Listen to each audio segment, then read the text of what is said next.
Palantir is perhaps the most controversial tech company in the world. To some, it's a formidable provider of software solutions that can turbocharge data analysis. To others, it's a tool that can enable surveillance and human rights breaches. Either you're deeply against them because they're undermining civil liberties. There is a serious resistance building against Palantir. What we need is people to reject the surveillance state. It'll take a movement. Or you're deeply for them because this is vital technology. Palantir is offering something completely unique that's not available in other software. This is also a story about public procurement, how big companies get themselves embedded within governments. Palantir is a company that turns raw data into power. Corporate power, government power, military power. The story matters because Palantir's battle cry is really to capture as much of the market as possible. It is coming under fire from politicians across the spectrum, from civic groups, from data specialists, from human rights activists. The big question is whether this company that has been around for a couple of decades now is running out of societal permission to exist. Let him through! He was just using his First Amendment. Are you actually defending the Constitution? Palantir has begun to many to seem like an arm of the Trump administration, partly because of its work for ICE, immigration enforcement in the US, and its detractors say that that contract and the software platform that Palantir is providing is helping Donald Trump carry out his ruthless immigration crackdown. They are deeply connected with Trump's mass deportation regime that is happening right now. They have a tool that got a lot of publicity called Immigration OS. They say that it will track the near real-time locations of people looking to self-deport, as well as increase the surveillance capacities of ICE. The company, of course, says it only helps the government make sure it's getting to the right people who are genuinely in the US illegally, etc. Then there is the company's robust support for Israel in its war in Gaza. Those on the right are also suspicious of Palantir's work and of a corporation having so much power in Washington. It has somehow managed to upset people on all parts of the political spectrum. Political candidates running for office, especially in the upcoming midterm elections, and especially Democrats, are having to disavow any financial links with the company, are having to divest any shares they may have held, are having to return donations from people linked to Palantir under pressure from a very well-organized group of activists. We hope that things will change past the midterms in the United States. What we need right now is, on both sides of the aisle, people to reject the surveillance state, people to reject state violence. That's really the goal of the Purge Palantir campaign. We want to let Palantir know, and we want to let the world know, that their activities with ICE and the Israeli military cost them access to these political circles. It costs them access to recruiting the top students. It costs them access to industries. It'll also cost them access to large shareholders. Many of the things that Palantir is accused of doing are things the company has repeatedly been on record denying. But nonetheless, their general posture and the support of many of the Trump administration's politics has made the company a lightning rod for these kind of criticisms. All of us are out here today because we believe that it doesn't have to be this way, right? Hey, hey, oh, oh. Palantir has got to go, hey, hey. They need to be held accountable for the fact that they don't seem concerned that much of their profit comes from the dehumanization, the deportation, the detention, the caging, the kidnapping of our immigrant neighbors. I think we have to see Palantir as the product of its time. After 9/11, there was a real crisis in the US intelligence services. Nobody worked out that there was a real threat, despite all the warnings. The Defense Department came out of this thinking, we need to build a technology platform that will give us complete awareness. But they called this total information awareness. And there was a huge political reaction against this, and the project died. In the wake of this, the idea for Palantir was born.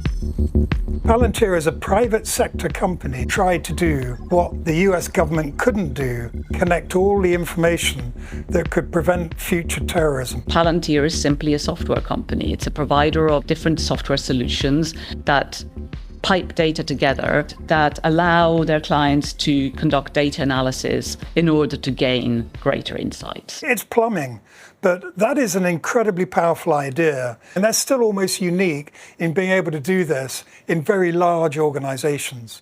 It operates mainly 4 distinct software platforms: Gotham, Foundry, AIP, and Apollo.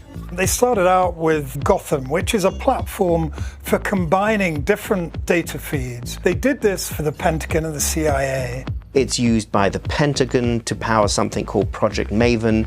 Think of it as a huge dashboard to bring in data from everything from social media to, battleground information, to aggregate this information and make it intelligible at a rapid speed. Which helps the military with things like tracking terrorist networks or battlefield targeting. AIP is an artificial intelligence platform which integrates AI, LLMs. Apollo and Foundry are often used by corporations. Palantir was famously arrogant. They tried to hire the smartest engineers in the valley, sent these engineers into all their big customers with the express mission of saying, whatever these companies are doing, just rip it out and we'll build something better. Where are you really making money? What isn't working, what is? It's all hidden in the data. It's important to note that they are not the database. Their platforms sit on top of existing databases. But what they all have in common is they are designed to give the end user a better picture of what is actually going on in a health service, within a police force, within the CIA, or within Airbus or BMW. Palantir was the brainchild of Peter Thiel and Alexander Karp. Peter Thiel, a libertarian who later became a Trump supporter. Alex Karp, a philosophy student, soft Democrat. Together they created this company and built this thing that the government couldn't build itself. Karp is unlike any S&P 500 CEO you will encounter. Karp said that analysts betting against the company ought to be sprayed with light fentanyl-laced urine. They believed that they had a technology that could save the West and that they could make billions of dollars while doing so. We've come to think of tech companies, or at least we did, as friendly, consumer-facing. They want to change the world and make it better for us. Palantir from the beginning was a defense contractor. My name is Brandon Sang. I am the president and co-founder of Shield AI. Our mission is to protect service members and civilians with artificially intelligent systems. I was a U.S. Navy SEAL. Palantir organized all the classified information within the intelligence community. It was probably 1,000 times better than any piece of software. Previously, they were asking us to write intelligence reports on literally handwritten notes. 100% Palantir saved lives. That was my experience with it in Afghanistan, and I'll forever be grateful for the Palantir product. I've told Alex Karp this, 100% saved my guys' ass on deployment. It's extremely unusual for a Californian company, especially at the beginning of the 2000s, to be so keen on working with the military. In fact, for decades after Palantir was founded, some of the biggest names in American tech shied away from working with the Pentagon. You can hear the current CEO, Alex Karp, talk about how they are involved in almost every conflict in the world right now. This company, it's intertwined. It's absolutely intertwined with the military-industrial complex, and it is really a sign of what's to come in terms of what big tech's relationship is to the government. Palantir's goal is to become the operating system of the US government and governments broadly. Palantir's largest customer remains the Department of Defense in the US. It works with the Department of Homeland Security, the intelligence community. in the Immigration and Customs Enforcement Agency. Palantir has really made a huge foray into many countries, providing services to well over 100 countries in the world. Mostly Western governments, including the UK. From the NHS, financial regulation, defense. It works with the Israeli Defense Forces. Palantir has also worked in Ukraine and provided services to the Ukrainian forces.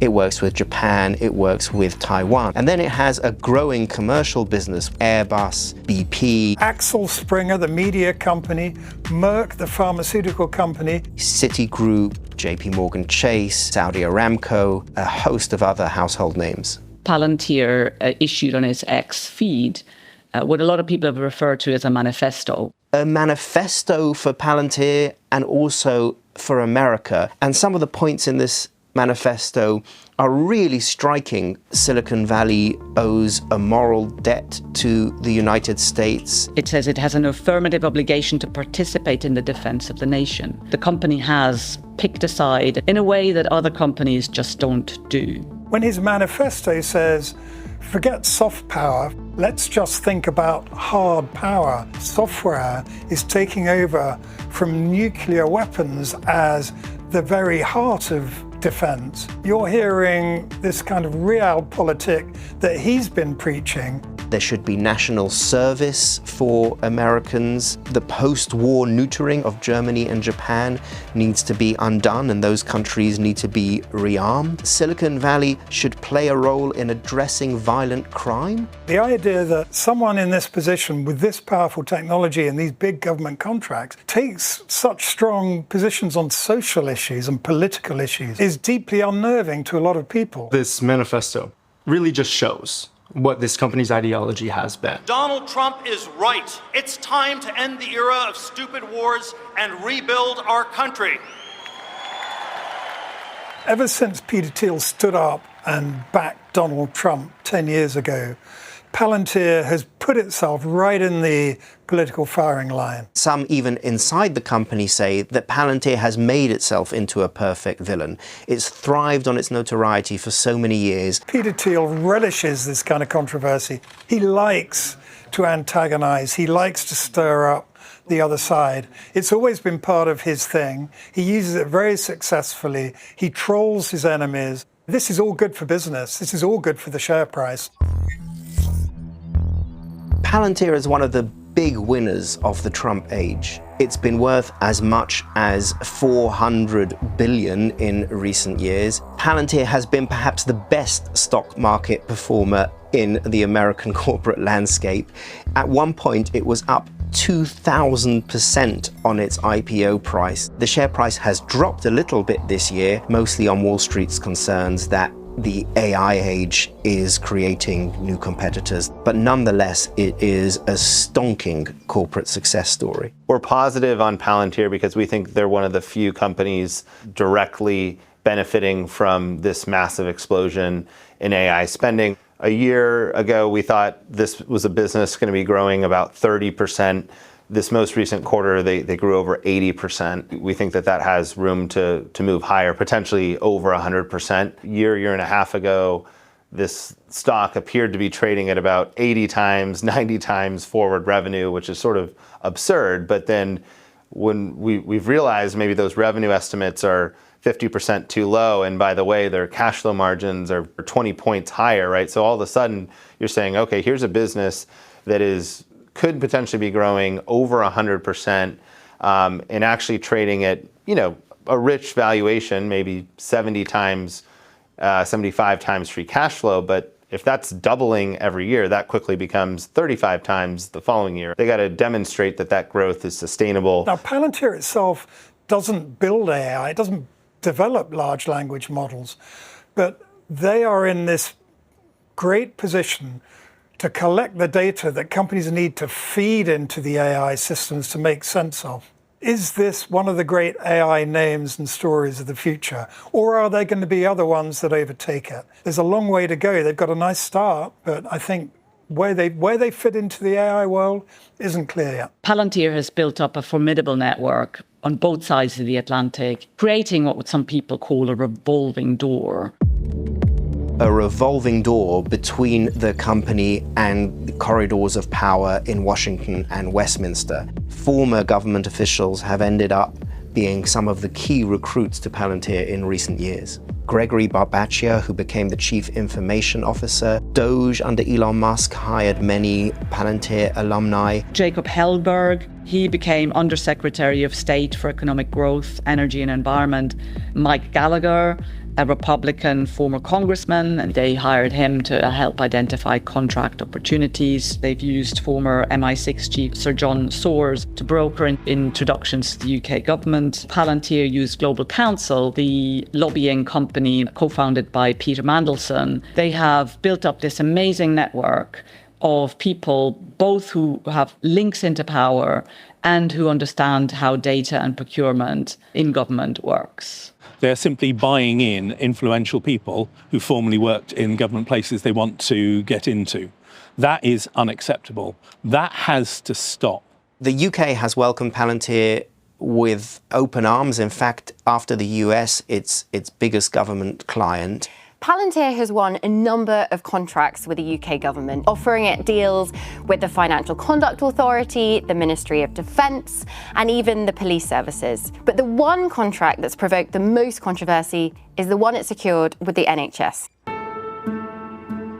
This is the worst public health crisis for a generation. If you want to understand how Palantir won this NHS contract in November 2023, you have to go back to the beginning of the pandemic inside Downing Street. Everyone sits there and realizes something that data experts and analysts have been saying for years. Our data system inside the NHS is fragmented. Enter Palantir.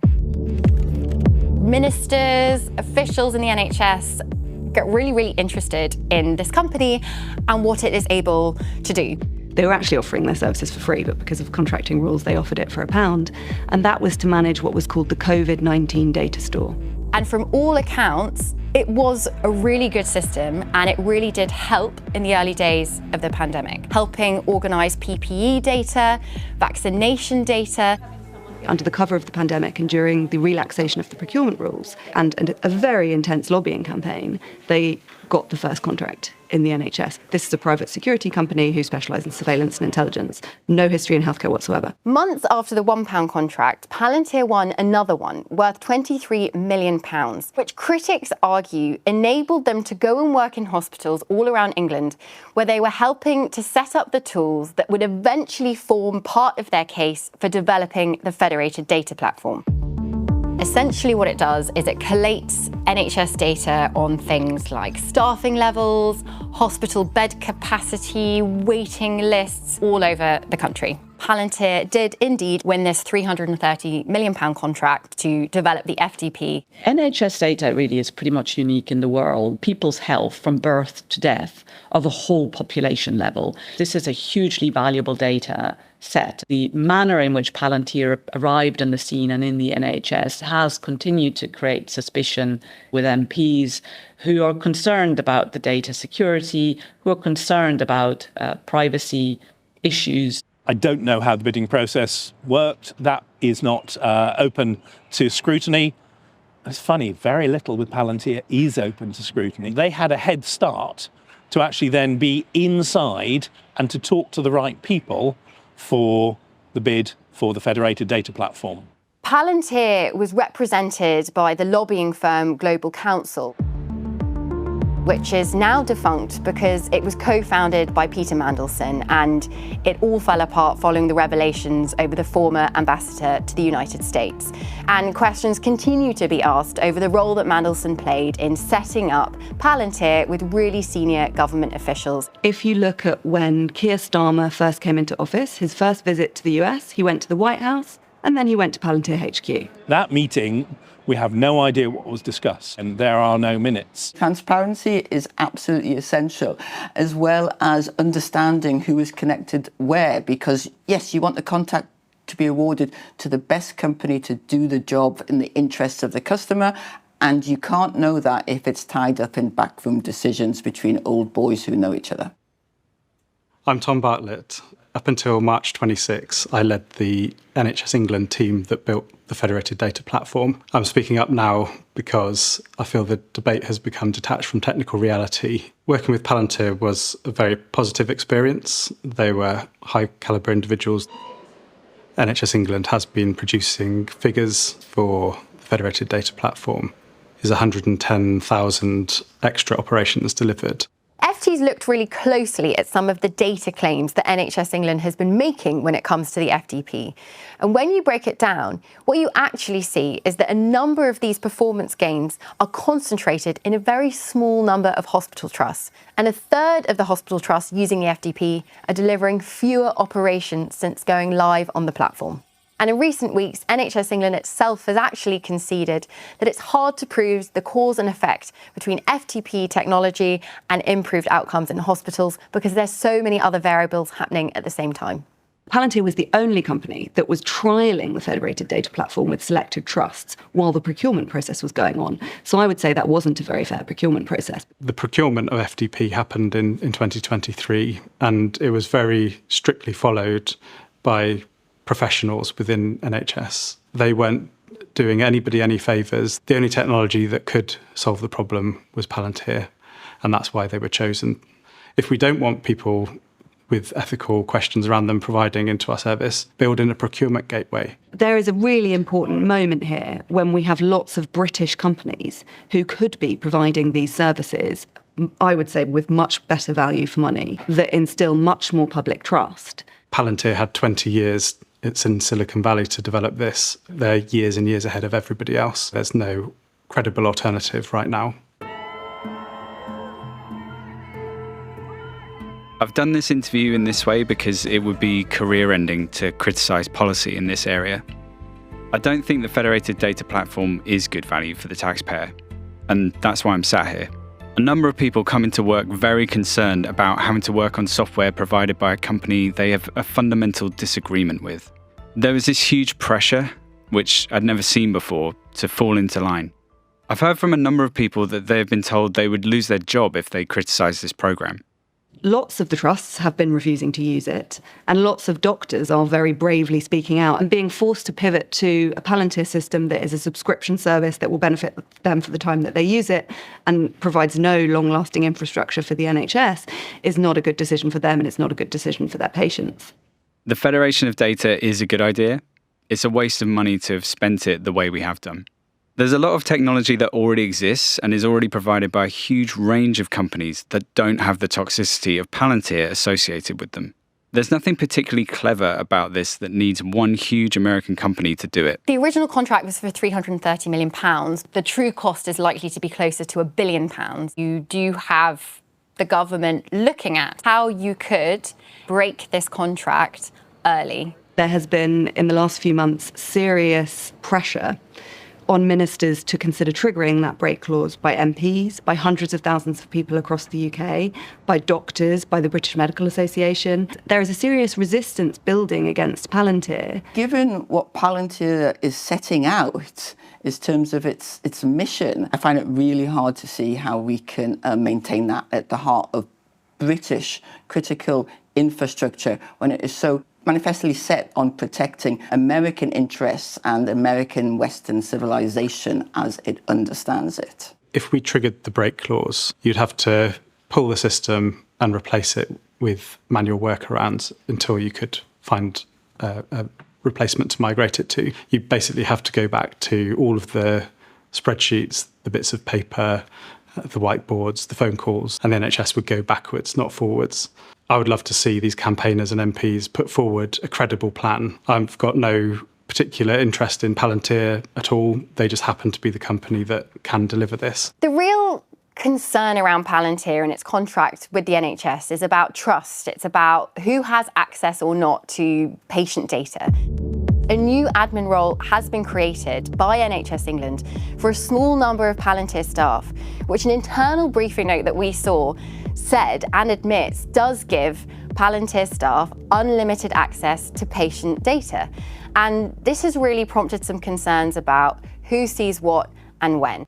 Palantir will continue to argue that legally, they cannot do whatever they want with this patient data, and the NHS England is the controller. It's a huge trust issue. Palantir's background is in immigration, detention, separating children from their parents at the US-Mexico border, counterinsurgency in Iraq and Afghanistan after 9/11. That company is now managing everybody in the UK's health data. A really serious concern that MPs and critics of this particular deal have raised is that the way that Palantir works means that there is a risk, they argue, of something called vendor lock-in. Once you're signed up to what they would describe as Palantir's subscription service, you can't get out. And the MOD contract is a classic example of this, where they won one contract and then suddenly won another one, and it didn't even go out to tender because the government felt there was nobody else at that point who could continue to offer that specific service. To give a contract to one company and to say that they're doing something that nobody else can do is a huge red flag. If we are dependent on that country, how sovereign are we?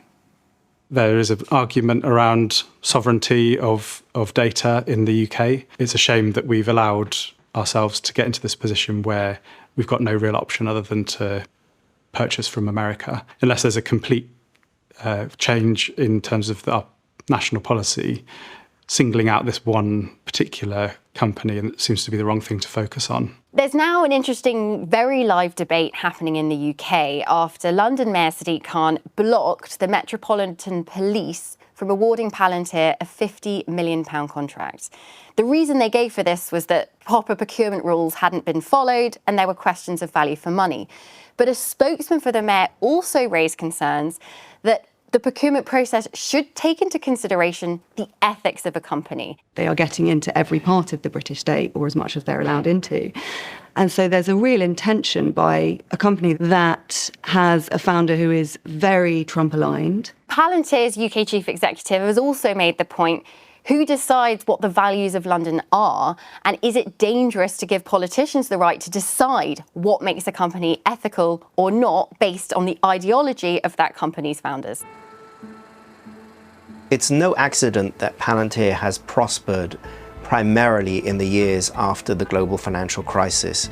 It has come in where cash-strapped governments no longer have the capacity to improve the state, and it has said, we will solve this problem for you at a reduced cost. As long as we have governments who are constantly looking around for extra investment, who are constantly struggling to increase their tax base, to improve their finances, Palantir is likely to prosper. People should be able to live free of state surveillance and state violence. One company should not be sitting at the nexus of all of this different personal information that we have. It has a political problem. It has a growing corporate problem. There may be competitors brewing. It also has a problem of societal legitimacy and whether it will just become one of those companies that becomes too toxic for any public body to be associated with. The tools that Palantir provides could be solving riddles in health research. They can also be used to more efficiently kill people. It'll take a movement to challenge Palantir and to root out the companies that are just like Palantir from our society. Show me an institution you respect that's actually working. If Palantir was a boring company without the pronouncements of the executive, the controversial statements, people would be asking less questions. Technology is neutral. The question should be, who are Palantir's customers and what are they doing? What are governments and companies doing with all that data? How do we trust these people that have all our data? How do we trust them to do something in our interests? That's the real problem.